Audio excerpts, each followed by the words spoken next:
Bosnia, winter 1995. Delta Force operators rotating into theatre for the first time had a straightforward expectation. They were going to be working alongside professionals. They were right about that. What they reportedly weren't prepared for was the size of the teams, the length of the patrols, and what the SAS were doing without the support packages that American Special Forces doctrine considered non-negotiable. The gap wasn't about courage or fitness. Both forces carried the same risk tolerance, had been through selection processes that broke most candidates, and arrived in Bosnia with proven operational records going back decades. The gap was structural. Delta Force found the SAS working smaller, staying out longer, and operating with a support architecture so lean that it would have violated planning assumptions on the American side before the mission brief was finished. George E. Hand 4, a former first SFOD-D operator who served in Bosnia and later published first-person accounts of his deployments on SOFREP, pieces like Delta Force's Hunt for a Bosnian War Criminal and Delta Force in Bosnia, How to Protect a General, describe Delta's role in country as intensive and wide-ranging. Personal security for senior officials, surveillance operations, the hunting of war criminals across the fractured geography of Republika Srpska. What he and other American operators in theatre encountered on the British side of the equation was a model that looked recognizable on paper and operated by entirely different rules in the field. To understand why Bosnia produced this particular comparison, you need to understand what both forces were actually doing there, and why the specific conditions of that theatre forced the comparison into the open in ways that other deployments hadn't. On February 21, 1992, UN Security Council Resolution 743 created UNPROFOR, the United Nations Protection Force. Its mandate was peacekeeping in an active war, which is a polite way of saying it was designed for a situation that didn't exist. UNPROFOR troops deployed under rules of engagement so constrictive that one account described the force as suffocating under them. They were peacekeepers in a country where an estimated 100,000 people would die before the fighting stopped. By February 1993, 9,000 UNPROFOR troops were protecting 6 designated Bosnian safe areas: Sarajevo, Srebrenica, Gorazde, Bihać, Zepa and Tuzla, names that became synonymous with the limits of what peacekeeping doctrine could actually protect. The British SAS entered this environment quietly and early. General Sir Michael Rose, a former commanding officer of 22 SAS, took command as UN commander in Bosnia in January 1994. He knew how to employ the regiment because he came from it, and his background shaped the entire British Special Forces integration into the UNPROFOR intelligence architecture. Under his command, A Squadron and D Squadron deployed. A Squadron worked intelligence gathering and UK liaison officer functions. D Squadron maintained standby and direct action capacity. Their tasks weren't the high-profile kinetic operations the regiment is better known for in the public imagination. The work was GPS mapping of disputed territories, force disposition assessment of Bosnian Serb positions, liaison with local commanders, forward air controller support, and, increasingly as the war ground on, surveillance and targeting of individuals the international community was building legal cases against. SAS teams during the UNPROFOR period wore UN Blue Berets and carried SA-80 rifles as cover. The regiment was operating in full public view and effectively invisible simultaneously. American ground forces didn't formally enter Bosnia until December 20th, 1995, when IFOR, the NATO-led implementation force, replaced UNPROFOR under Security Council Resolution 1031. IFOR was different in almost every structural dimension. Nearly 60,000 troops at peak strength, drawn from 32 countries. A Chapter 7 UN Charter mandate, meaning explicit authorization to use force rather than merely observe its absence. The US contributed around 16,500 troops in country, organized as Task Force Eagle under Major General William Nash, headquartered at Camp Eagle near Tuzla in Multinational Division North. Delta Force was part of the American presence from IFOR onward, running personal security, surveillance operations, and war criminal targeting, alongside a conventional force that hadn't deployed to European ground combat since World War II. A declassified Army monograph from 1998, DTIC document ADA 391195, a research study of Special Forces integration in Multinational Division North, records a single moment that captures the joint operational environment precisely. General Nash called both the SAS commander and an American SF officer into his office simultaneously to deal with a reported riot somewhere in the sector. Two different National Special Forces commands, the same multinational headquarters, the same problem, the same room. The monograph is candid about what came before that kind of fluency. It documents complicated and unclear command relationships in the early months, poor mutual trust that took time and friction to repair. A relationship that worked in the end, but not without cost. By the time it worked, both sides had been operating close enough to observe how the other system actually functioned under pressure. What made Bosnia the right theatre for this particular comparison was precisely what it wasn't. Bosnia wasn't a sustained direct action campaign in the Gulf War or Mogadishu sense. It was surveillance, intelligence development, target identification, and long-duration presence in territory controlled by armed adversaries who knew foreign special forces were operating among them. That is the operational domain, not direct action, where structural differences between national systems are most visible. In a direct action campaign, heavier support and larger teams can compensate for a lot. In long-range surveillance against a target who is actively looking for you, what you can't hide is how many men you are running, how long they stay out, and what they need to function. The Bosnia theatre put those variables on full display for anyone paying attention. The SAS record in Bosnia, built from declassified documents, secondary sources, and academic accounts, describes a force operating at the edge of what the theatre's constraints permitted, and sometimes beyond them. The forward air controller role during Operation Deliberate Force is the most documented SAS contribution in the available record. Deliberate Force ran from August 30th to September 14th, 1995. NATO's sustained air campaign against Bosnian Serb military infrastructure, planned since spring 1995 and triggered by the Markale Marketplace massacre on August 28th. When a mortar round struck the market in Sarajevo and killed 37 civilians. NATO's response was overwhelming in scale. 400 aircraft, 5,000 military personnel from 15 nations, 3,515 sorties flown, 1,026 bombs dropped against 338 separate targets. The United States flew 2,318 of those sorties. Britain flew 326.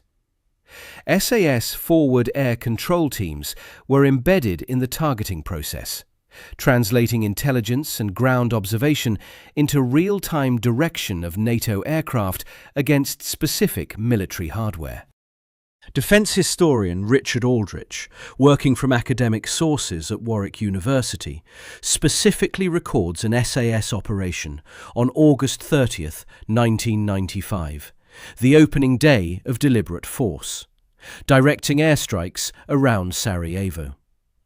A source from Tim Ripley's work on the Balkans conflict documents one specific moment with operational clarity. A British SAS tactical air control party redirected a strike from its primary target to a Serbian artillery piece when the tactical picture changed in real time. NATO aircraft hit 97% of their targets during the campaign and seriously damaged more than 80% of them. SAS forward air controllers were part of the intelligence and targeting architecture that made those numbers possible. During the UNPRO-4 period, before deliberate force, the tasks were quieter and in some ways more demanding.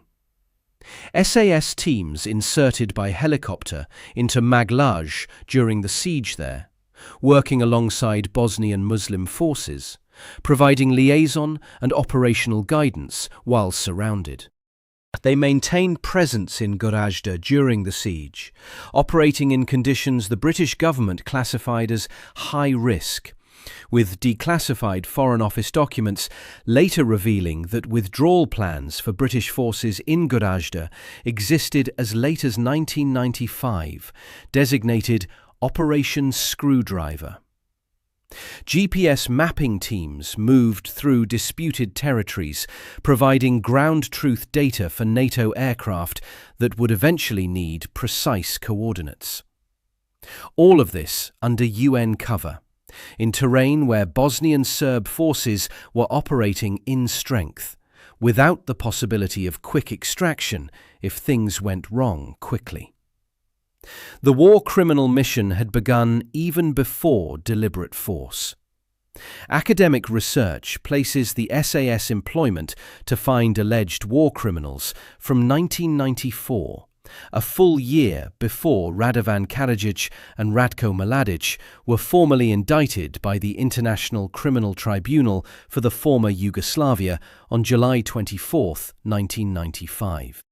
The indictments came in the wake of the Srebrenica massacre, in which Bosnian Serb forces under Mladic killed approximately 8,000 Bosnian Muslim men and boys in July of that year, the worst act of genocide in Europe since World War II.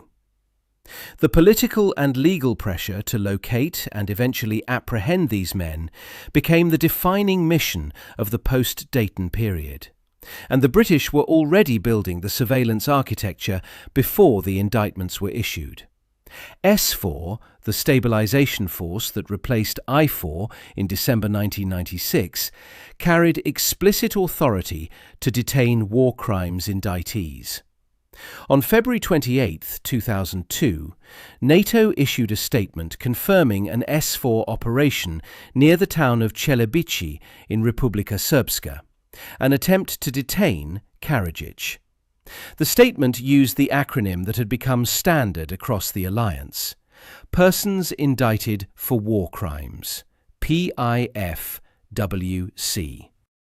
This operation demonstrates SFOR's capabilities and resolve to act in apprehending by force, if necessary, persons indicted for war crimes. Karadzic wasn't found at Celebici. Intelligence had placed him there the night of February 26th. A 24-hour delay preceded the raid, and he had moved. It was the third confirmed failed NATO arrest attempt. The NSA was spending tens of millions of dollars tracking him and Mladic simultaneously from 1996 onward. Multinational coordination, US, UK, France, Germany, the Netherlands, was committed to the hunt.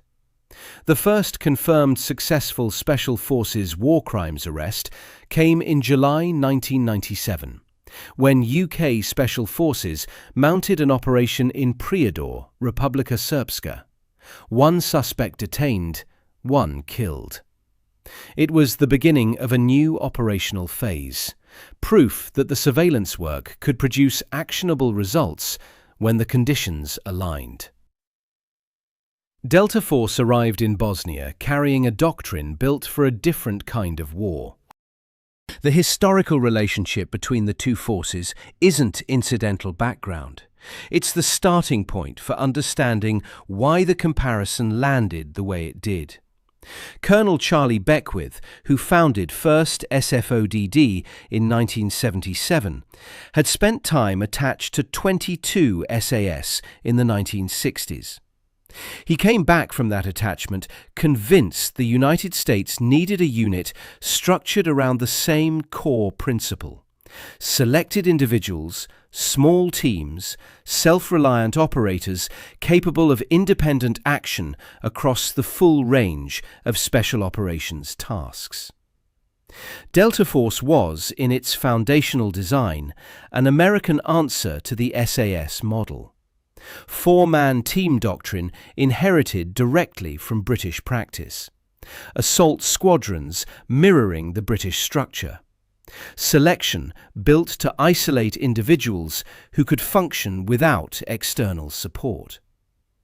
But the template Beckwith brought back had been adapted to American resources across the intervening decades. And by the 1990s, that adaptation had produced something genuinely different. ISR, Intelligence, Surveillance, Reconnaissance, was embedded into US special operations as a planning baseline, not an optional enhancement.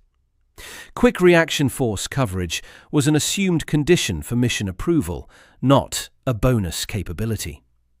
Layered communications redundancy allowed American operators to maintain contact with command elements through multiple channels simultaneously. Systematic resupply cycles were built into the mission design from the first planning cell onward. None of these were luxuries in US doctrine. They were the conditions that mission planning assumed from the outset.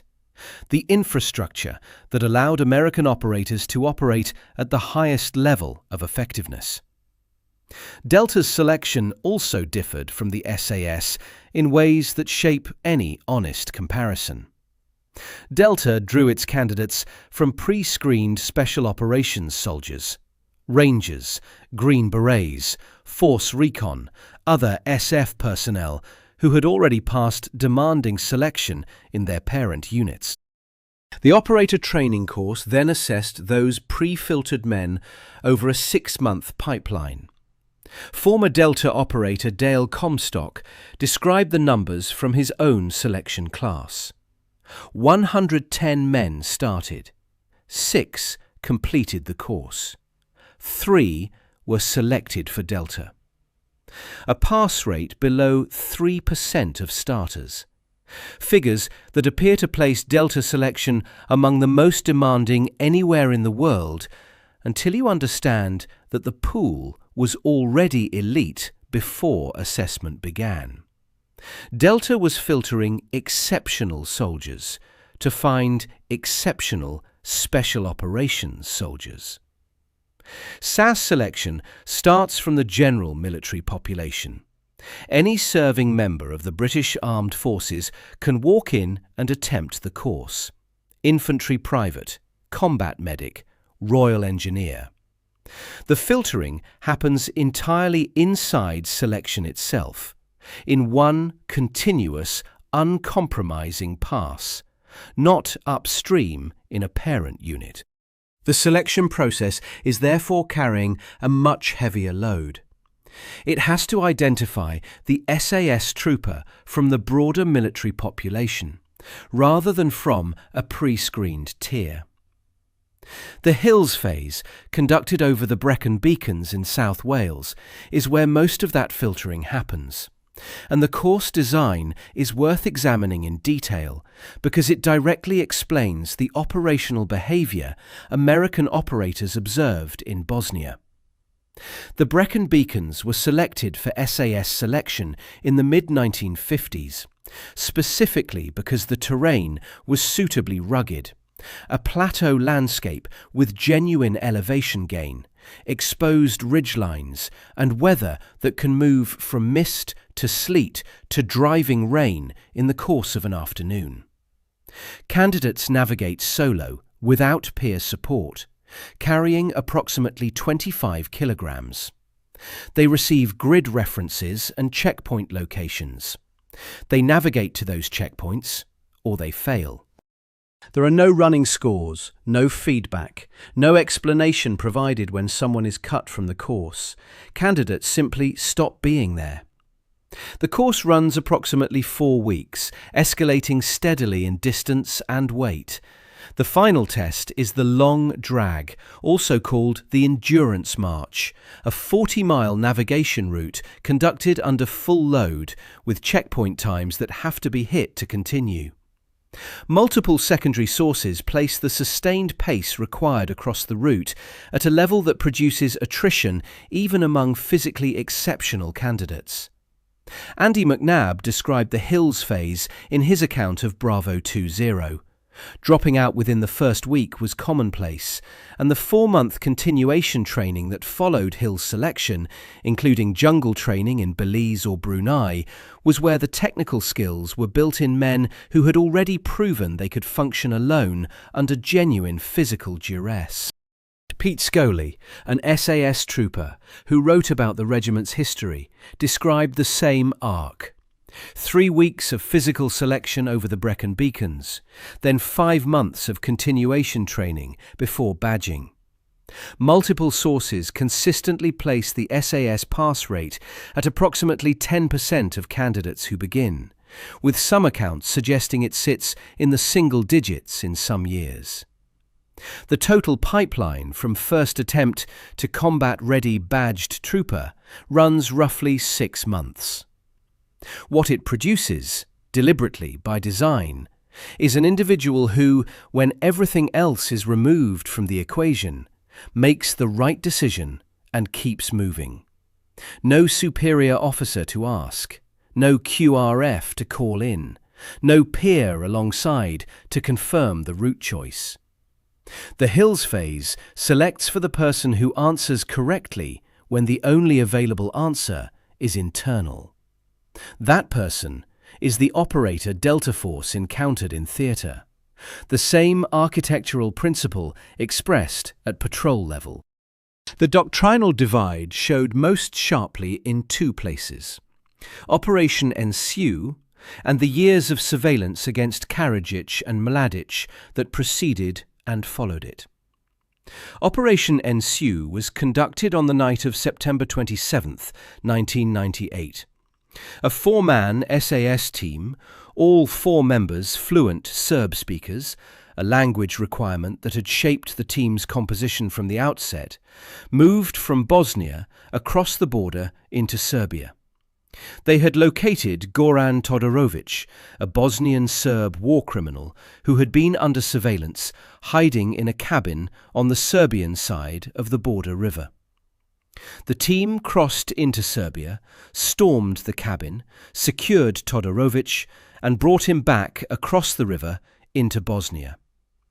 He was then transferred to SFOR custody and subsequently handed to the International Criminal Tribunal for the former Yugoslavia in The Hague. The operation required the team to enter sovereign Serbian territory without backup, conduct a direct action snatch against an armed man who had reason to expect he was being hunted, and extract with a prisoner across an international border in the dark. Michael Smith's book Killer Elite, which covers British and American special operations in the Balkans, documents the British-American coordination involved in the Todorovic capture. The 4-man structure for a cross-border operation of that complexity wasn't an improvisation or a compromise forced by limited available manpower.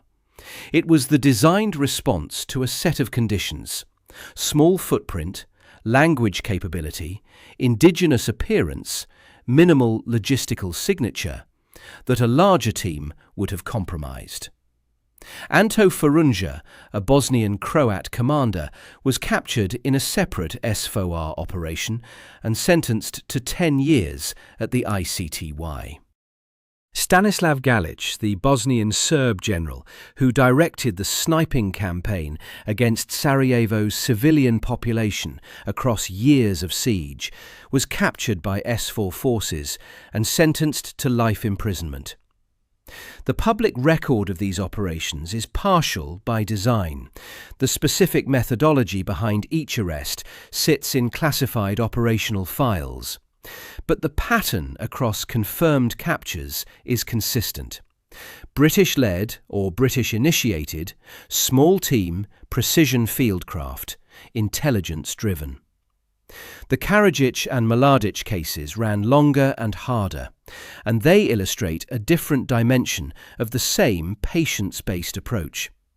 Karadzic had been indicted July 24, 1995. From that point, the intelligence resources of multiple Western governments were focused on finding him.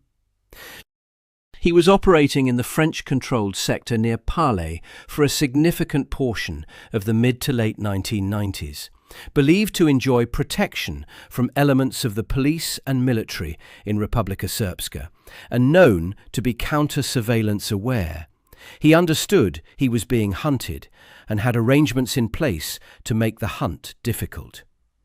NATO made 3 confirmed arrest attempts, all unsuccessful. The second Celebici attempt in February 2002 missed him by hours, possibly less.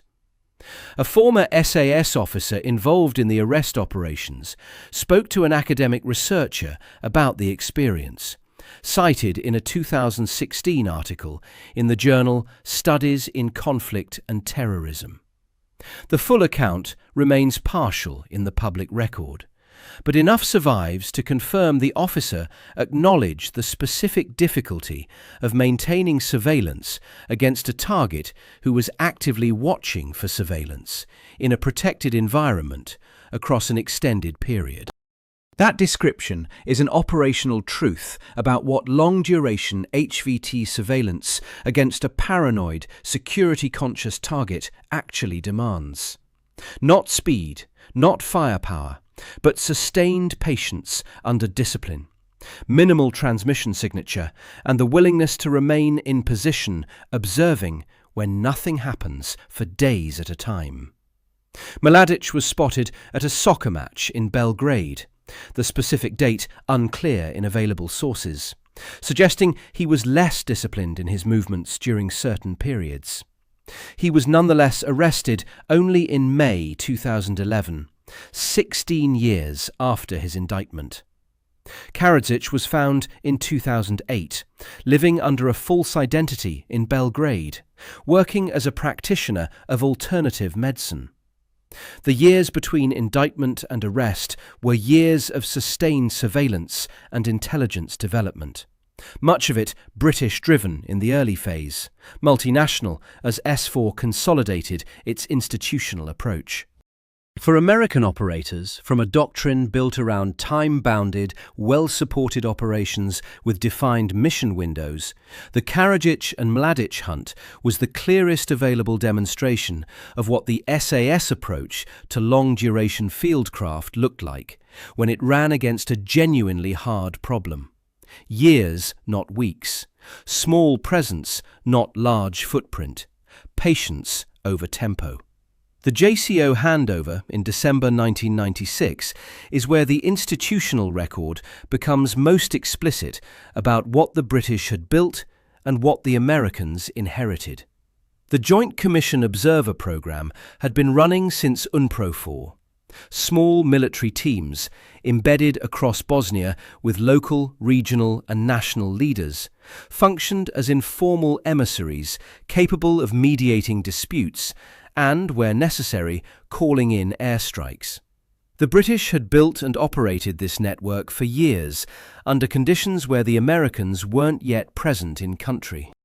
When US Army Special Forces formally relieved the British Army volunteers in the JCO mission in December 1996, They were taking over a functioning intelligence and liaison architecture with years of embedded relationships and refined methodology.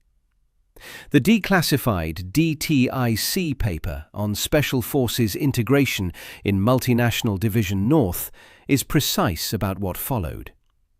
American SF developed a JCO planning methodology over 5 consecutive battalion rotations, 5 separate American units rotating through Bosnia, each building on what the previous unit had learned, refining a planning process that had to translate the S4 commander's operational requirements into actionable mission guidance for small JCO teams deployed across a complex political environment. The paper describes this process as the cornerstone of eventual American success in the mission. It also notes explicitly that the SF experience in Bosnia identified weaknesses in how SF groups and battalions planned for protracted special operations campaigns, and recommended that those units conduct unconventional warfare exercises periodically to repair the gap. British forces had been running protracted special operations campaigns in Bosnia since 1992. The paper is, in effect, documenting the Americans learning to do what the British had been doing for 4 years before US ground forces arrived. The success of the Bosnia model was affirmed by what followed. When the same SF units deployed to Kosovo after Bosnia, they brought the planning methodology with them. The JCO concept exported to the next theatre and worked again. A direct institutional inheritance from British practice, documented in American military archives. The comparison that emerged from Bosnia was structural, not hierarchical. Delta Force operators weren't watching a lesser force do what they couldn't.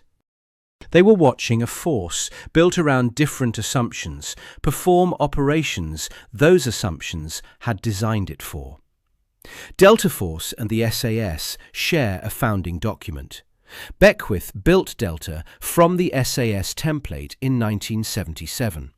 The 4-man team, the assault squadron structure, the selection philosophy, all inherited directly from the British model. Both units produce operators of exceptional individual quality.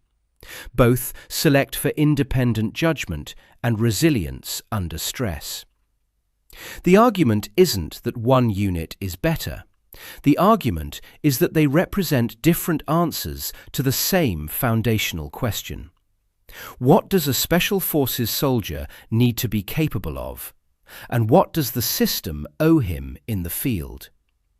The American answer, expressed through the resource architecture of USS OCOM in the 1990s, is that the system provides. ISR is available. QRF is accessible. Communications are redundant. Resupply is planned. The operator is exceptional, and so is the infrastructure built around him. US SOCOM's budget grew steadily through the 1990s, eventually reaching several $billion annually, a figure that dwarfs the entire annual budget of the SAS regiment across the same period by orders of magnitude. That resource differential isn't a footnote. It shaped doctrine. American SF doctrine could assume the system would provide because the resources existed to provide it. The British answer, expressed through the operational culture of 22 SAS, is that the system does not always provide, and the operator must account for that from the outset. Fewer men in the field produces fewer observable signatures. Lighter support infrastructure extends dwell time and deepens penetration into denied areas. The individual trooper who passed selection by navigating alone across the Brecon Beacons in January weather, carrying 25 kilograms, finding checkpoints without assistance, making route decisions without peer consultation or external validation. He was selected specifically because he functions without the system providing. That assumption isn't a consequence of resource constraints. It's the foundational design choice expressed through the selection course, carried into the patrol structure and demonstrated in Bosnia in small teams operating extended dwell times without QRF on standby. Light support in the SAS model isn't the British Army doing the best it can with limited funding. It's a deliberate operational posture built around a deliberate theory of the soldier. The Brecon Beacons aren't a cheaper version of Fort Bragg. They're a different answer to the question of what the operator is responsible for managing himself. What Bosnia provided was a long exposure, years, not weeks, to both systems working the same environment against the same targets. American operators saw British operators directing airstrikes during NATO's largest post-Cold War air campaign, crossing international borders in four-man teams to extract indicted war criminals, running surveillance against targets who knew they were being watched and knew how to make that surveillance costly, handing over a functional intelligence and liaison network that American units then spent 5 rotation cycles learning to operate at the same level. The resource disparity made the observation sharper. The SAS was doing this on a budget that, measured against USSOCOM's annual allocation, was a rounding error. Smaller regimental structure, equipment that trended older rather than newer, and administrative tail lighter than any comparable American formation. But that disparity underscores rather than explains the comparison.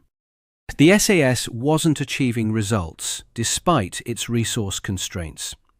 It was achieving results through an operational architecture built to function within them, and, in certain operational parameters, to outperform systems that required more. A declassified academic source citing work on the SAS in Bosnia notes that the regiment had proven itself to be an effective entity in Bosnia, granted it had a commander who understood how to employ special forces. General Rose, the former 22 SAS CO who commanded UNPROFOR, understood how to employ the regiment because he had commanded it. His presence at the top of the British UN mission during the critical 1994 to 1995 period ensured that SAS assets were deployed to tasks the regiment was built for: sustained intelligence, precision targeting, and the kind of long-duration observation that produced actionable intelligence over months rather than weeks. When his successors handed those assets to IFOR and eventually SFOR, the architecture he had built survived him. The post-Bosnia record shows the American recognition was institutional, not merely personal. US Army Special Forces took over the JCO mission in December 1996 and inherited not just the role, but a proven planning methodology. The 1998 DTIC analysis documented the lessons, named the gaps, particularly around protracted special operations planning, and recommended specific adjustments.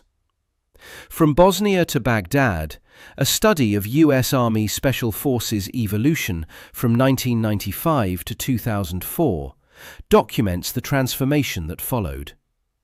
Bosnia was the formative experience for a generation of American SF commanders who subsequently deployed to Kosovo, Afghanistan, and Iraq. The planning approaches that worked in Bosnia shaped how those forces thought about sustained special operations in complex environments. Karadzic was arrested in July 2008, Mladic in May 2011. Combined, the two hunts spanned 13 to 16 years from indictment to arrest, the longest sustained intelligence manhunts in ICTY history. The surveillance and intelligence development that ultimately produced those arrests had British roots going back to 1994. American resourcing from 1996 onward, and the accumulated institutional knowledge of a multinational intelligence enterprise that neither country could have built alone. What the British brought to that enterprise was the fieldcraft and the patience. What the Americans brought was the signals intelligence budget and the satellite coverage. The captures that resulted, when they finally came, were products of both. Operation Ensue, the Priador operation, the years of forward air control work during deliberate force, the JCO network, the surveillance operations against Karadzic and Mladic. These are the documented outputs of a system that starts from the assumption that the individual will manage and builds from there. The selection course that produces the SAS trooper is the foundation of the doctrine that produced those operational results. The Brecon Beacons aren't background. They are the beginning of the explanation. Delta Force came to Bosnia expecting professionals. They found them. They also found a professionalism built on different foundations than their own. Foundations laid in South Wales, expressed in small teams with minimal logistical signature, and tested across years in terrain that offered no guarantees and very little backup. Both forces were right about what they could do. They were looking at different theories of how to do it. The Americans called it impressive.